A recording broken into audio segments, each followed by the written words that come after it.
Barbara's birthday. They are being photographed.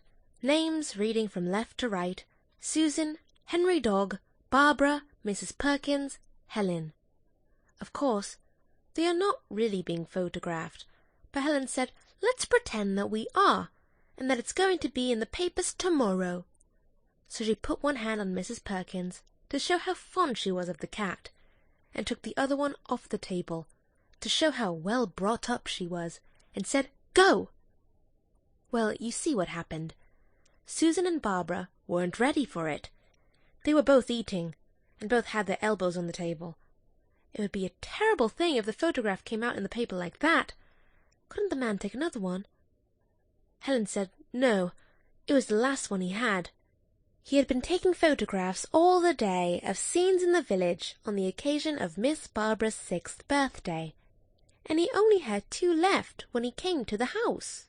One was a corner of the stables taken from the north side of the lake, and the other was Miss Barbara entertains a few friends to tea, reading from left to right.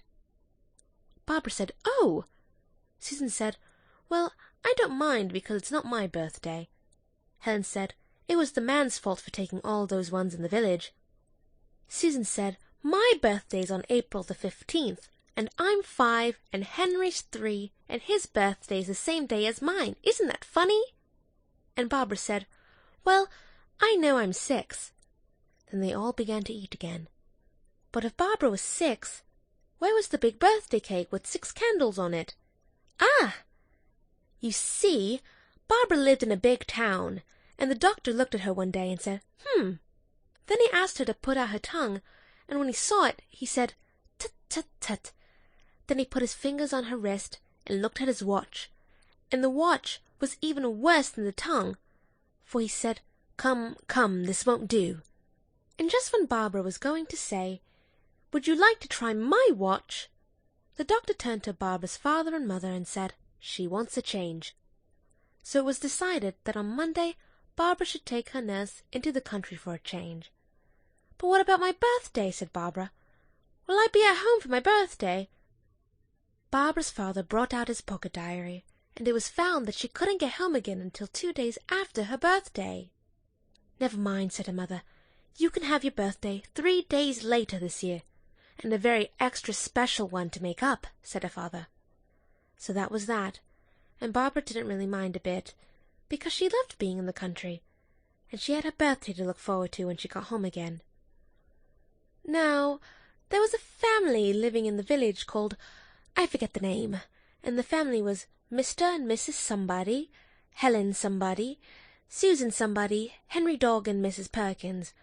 Barbara got very friendly with them, and one day Helen and Susan were coming to tea with her because it was her last day but one. "I wish you could stay to April the 15th, said Susan, "because it's my birthday and I'm 5, and Henry's 3. Isn't it funny?" "I'm 6 as soon as I get back," said Barbara. "I would have been 6 today if I had been well."